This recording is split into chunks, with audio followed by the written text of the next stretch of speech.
میں نے قرآن پاک کی وہی آیت تلاوت کی ہے جس میں اللہ تعالیٰ فرماتا ہے والذین اذا فعلوا فاحشۃ او ظلموا انفسهم ذکروا اللہ فاستغفروا لذنوبہم. یہ چوتھے پارے کی آیت ہے. اللہ تعالیٰ فرماتا ہے وہ لوگ جنہوں نے برائی کر لی یا اپنی جان پر ظلم کیا یعنی گناہ کیا، پھر اللہ کو یاد کر لیا اور توبہ کر لیا. اللہ فرماتا وَمَن يَغْفِرُ الذُّنُوبَ إِلَّا اللَّهُ، تو بتاؤ لوگوں اللہ کے علاوہ کون ہے بخشنے والا. لیکن شرط رب تعالیٰ یہ فرماتا وَلَمْ يُصِرُّوا عَلَى مَا فَعَلُوا وَهُمْ يَعْلَمُونَ. لیکن ایک بات ہے کہ وہ جس چیز سے توبہ کر کے آ رہے ہیں اس پر پھر مزید اصرار کر کے جمے نہ رہیں، چھوڑ دیں ایک بار، جان بوجھ کر کے پھر اس چیز پر نہ لگے رہیں.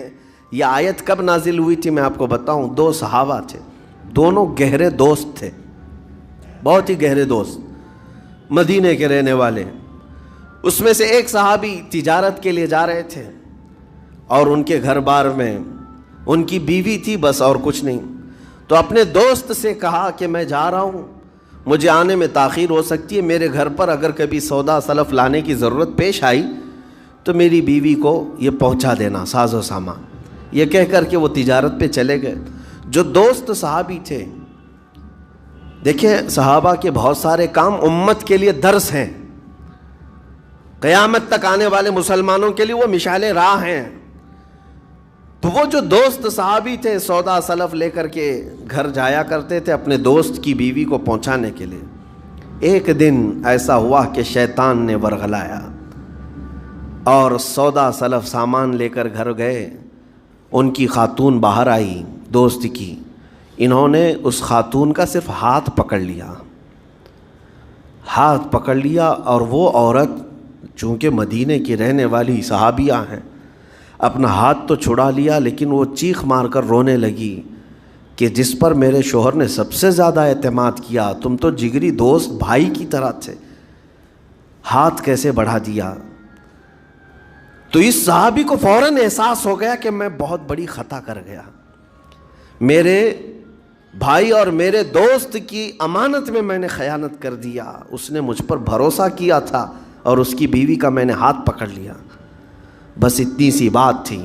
وہ خاتون بھی رونے لگ گئی کہ میرے ساتھ کیا ہوا، یہ صحابی بھی رونے لگ گئے. احساس فوراً ہو گیا کہ میں نے غلط کیا ہے، سودا سلف لانے کے وقت مجھ سے غلطی ہو گئی، خطا ہو گئی.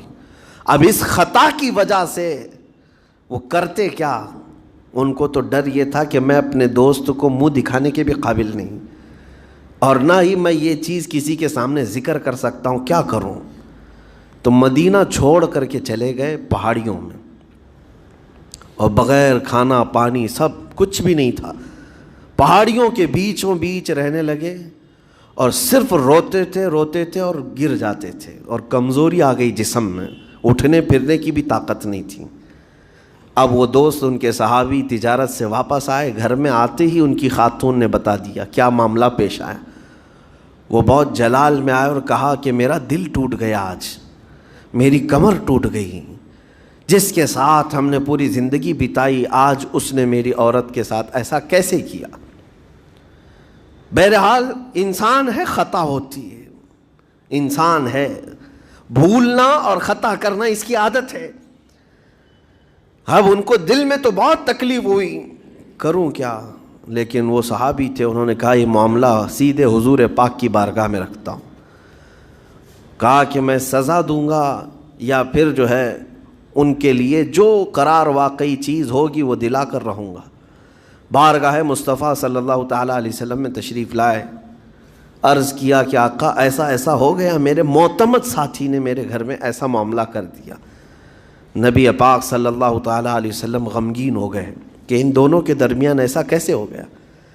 پھر تھوڑی دیر کے بعد رحمت عالم صلی اللہ علیہ وسلم جو غیب داں نبی ہیں، ہر چیز کو جانتے بلکہ اپنے امتیوں کے احوال سے باخبر رسول ہیں، نبی پاک صلی اللہ تعالیٰ علیہ وسلم اپنے اس غریب صحابی کے حالات معلوم کیے.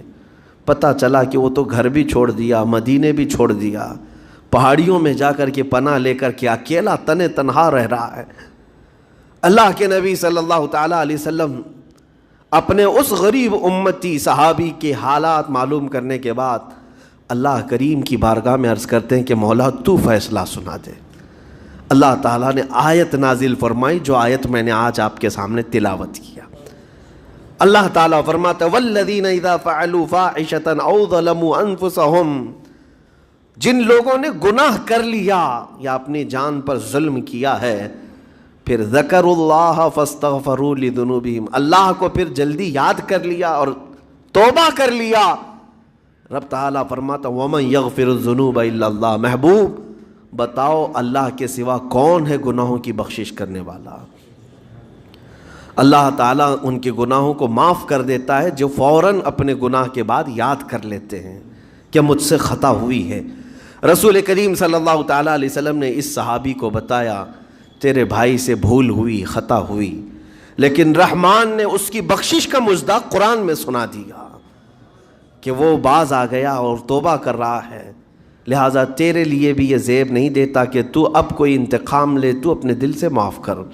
یہ صحابی تھے، اللہ کے نبی صلی اللہ علیہ وسلم کے پروردہ تھے، نفسانیت اور خواہشات کے نہیں۔ یہ فوراً گئے اور اپنے اس جگری دوست کو، اپنے اس بھائی کو ڈھونڈتے ہوئے پہاڑیوں کے بیچوں بیچ جا کر کے دیکھا، ان کی حالت بہت خستہ تھی، کمزور ہو گئے تھے اور روتے روتے اتنا تھک گئے تھے، نہ کھانا ہے نہ پانی ہے، بس یہ کہ ان سے خطا کیا ہوئی تھی، اپنے دوست کی عورت کا ہاتھ پکڑ لیا تھا، بس میرے عزیزو اس سے بڑا نہیں۔ ہاتھ پکڑنے پر ان کو اس قدر احساس تھا کہ مدینہ چھوڑ دیے، لوگ یہاں پورے کے پورے گناہ میں ڈوب جاتے ہیں، زنا میں ڈوبتے ہیں، انہیں احساس تک نہیں۔ یہ صحابی گئے اور جیسے ہی یہ گئے تو وہ ہوش میں آئے اور رونے لگے کہ میرا بھائی آ گیا اور اب شاید یہ انتقام لے گا، بدلہ لے گا، مجھے مار ڈالے گا، کیونکہ میں نے اس کا اعتماد توڑا، اس کا بھروسہ ختم کیا۔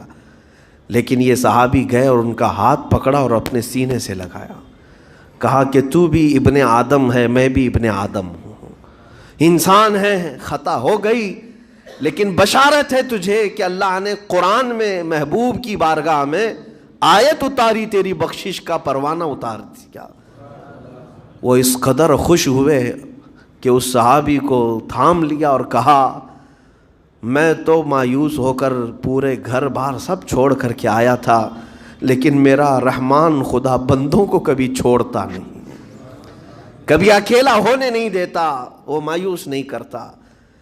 میرے عزیزو، آج ہمارے پاس وقت ہے، جب ٹھوکر کھائیں تو فوراً احساس ہو جائے، جب غلطی ہو جائے، غلطیاں کس سے نہیں ہوتی، گناہ سب سے ہوتے ہیں، اور اسی لیے میرے آقا صلی اللہ علیہ وسلم ارشاد فرماتے ان بنی آدم خطاؤون وخیر الخطائین التوابون، آدم کی ساری اولاد خطا کرتی ہے، یعنی آدمی سب خطا کرتے ہیں، لیکن بہترین خطا کرنے والا وہ ہے جو خطا کرتے ہی توبہ کر لیتا ہے، توبہ کر لیتا ہے۔ کوئی رات تمہاری ایسی نہ ہو کہ بغیر توبہ کے سو جاؤ، کوئی صبح ایسی نہ ہو آپ کی جو اللہ تعالیٰ کی بارگاہ میں استغفار کر کے نہ شروع کرو، ہر دن توبہ کرو، ہر دن اللہ کریم کی بارگاہ میں استغفار کرو۔ اور قرآن کی ایک آیت میں آپ کو یہ بھی بتا دوں، 9ویں پارے سورہ انفال کی آیت ہے، اللہ تعالیٰ فرماتا ہے وَمَا كَانَ اللَّهُ لِيُعَذِّبَهُمْ وَأَنْتَ فِيهِمْ وَمَا كَانَ اللَّهُ مُعَذِّبَهُمْ وَهُمْ يَسْتَغْفِرُونَ۔ اللہ فرماتا ہے اس امت پر اللہ عذاب ویسا نازل نہیں کرے گا جیسے پہلی امتوں پر آتا تھا۔ اس کی وجہ یہ ہے، پہلی وجہ یہ ہے کہ ان کے بیچ میں میرا محبوب آرام کر رہا ہے، رسول پاک صلی اللہ علیہ وسلم۔ دوسری ایک وجہ رب تعالیٰ فرماتا ہے وَمَا كَانَ اللَّهُ مُعَذِّبَهُمْ وَهُمْ يَسْتَغْفِرُونَ، جب تک لوگ اللہ کی بارگاہ میں استغفار کرتے رہیں گے، استغفر اللہ ربی من کل ذنب واتوب الیہ، جب تک استغفار کرتے رہیں گے، اللہ فرماتا ہے اس قوم پر اللہ عذاب نہیں نازل کرتا۔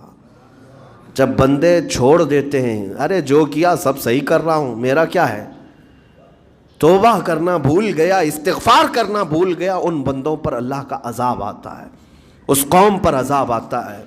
اسی لیے میں کہتا ہوں میرے عزیزو، خطائیں سب سے ہیں، ہمارے دامن کے اندر کیا کیا ہے وہ ہمیں معلوم ہے، ہمارے پروردگار کو، بہت سارے راز ایسے ہیں جو اس نے چھپا رکھا ہے، بندوں کے اوپر پردہ ڈال رکھا ہے، اتنی باتیں کہ اگر وہ پردہ اٹھا دے تو لوگ رشتہ داروں کے سامنے بیٹھنے کے بھی قابل نہیں رہیں گے، ماں باپ دیکھ کر گھبرا جائیں گے اور اپنے گھر سے دور کر دیں، یا اگر باپ کی غلطیاں بیٹے کو پتہ چل جائے تو زندگی بھر اس کو باپ نہیں تسلیم کرے گا، وہ باپ نہیں مانے گا کہ اس کی اتنی بڑی بڑی خطائیں، لیکن وہ رحمان ہے، باپ کی عیب بیٹے سے چھپا رکھا ہے، بیٹے کے عیب ماں سے چھپا کر رکھا ہے، وہ پروردگار عالم نے پردہ رکھا ہے ہر ایک پر، لیکن اس کے باوجود بندوں کو یہ چاہیے کہ اس کی بارگاہ میں اکڑ دکھانے کی بجائے، غرور و گھمنڈ دکھانے کی بجائے عاجزی کے ساتھ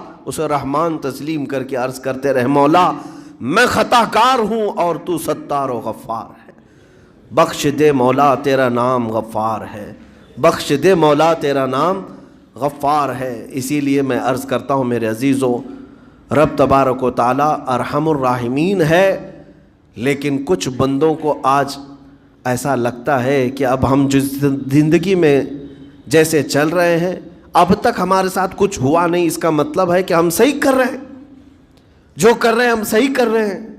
اس نے ڈھیل دے رکھی ہے، اس کا مطلب یہ نہیں کہ جو کر رہے ہیں صحیح کر رہے ہیں۔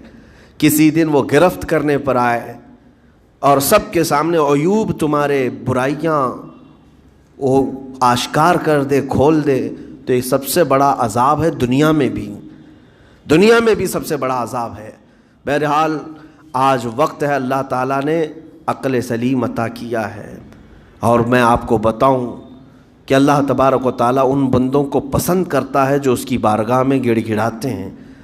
آپ نے دنیا میں دیکھا ہے، کسی کے پاس آپ مانگنے کے لیے جائیں، 1000 روپے مانگ کے دکھائیں، آج وہ دے دے گا، کل پھر 1000 روپے مانگے اس سے، ہو سکتا ہے دے دے گا، پرسوں پھر مانگو، دیکھو پھر اس کا چہرہ بگڑتا ہے کہ نہیں۔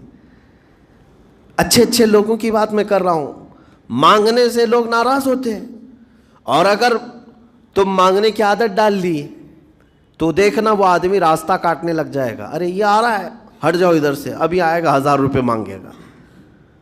مانگنے والوں سے تو ہم راستہ کاٹ لیتے ہیں، لیکن آپ کو پتہ ہے رحمت عالم صلی اللہ علیہ وسلم ارشاد فرماتے ہیں، میرا مولا رب تعالیٰ کی شان یہ ہے کہ بندہ اگر مسجد میں آیا اور کچھ مانگے بغیر ہی چلا گیا تب رب تعالیٰ ناراض ہوتا ہے۔ دنیا مانگنے پہ ناراض ہوتی ہے اور وہ نہ مانگنے پہ ناراض ہوتا ہے، اور ارشاد فرماتا ہے یہ بندہ آج مجھ سے کچھ نہیں مانگا، دیکھو فرشتوں اس کو میری حاجت نہیں رہ گئی، اس کو میری حاجت نہیں رہ گئی، یہ بغیر مانگے چلا گیا۔ اسی لیے توبہ بھی کرتے رہو، استغفار بھی کرتے رہو، اور مانگتے بھی رہو، تاکہ اس کے بندے بن کر کے رہیں اور دنیا میں غرور و تکبر سے آزاد رہیں۔ اللہ کریم کہنے سننے سے زیادہ ہمیں عمل کی توفیق عطا فرمائے، موت سے پہلے مولا تعالی ہمیں توبتاً نصوحا عطا فرمائے۔ رب کریم اگر تو ہم سے غضبناک ہے، اگر تو ہم سے ناراض ہے تو مولا اس زندگی میں ہی ہمیں توبہ کی توفیق دے دے۔ مولا بغیر توبہ کے، بغیر کلمہ طیبہ کے ہماری کسی کی روح قبض نہ فرما۔ جس دن ہمارا جنازہ اٹھے، اے رحمان، اے کریم، اے غفار، اے ستار، ہمیں دنیا کی تمام آلائشوں سے پاک کر کے اٹھا لے۔ اے اللہ تیرے حبیب پاک صلی اللہ علیہ وسلم کے پڑوس میں ہمیں دفن نصیب فرما۔ وآخر دعوانا ان الحمد للہ رب العالمین۔ سلام علیکم۔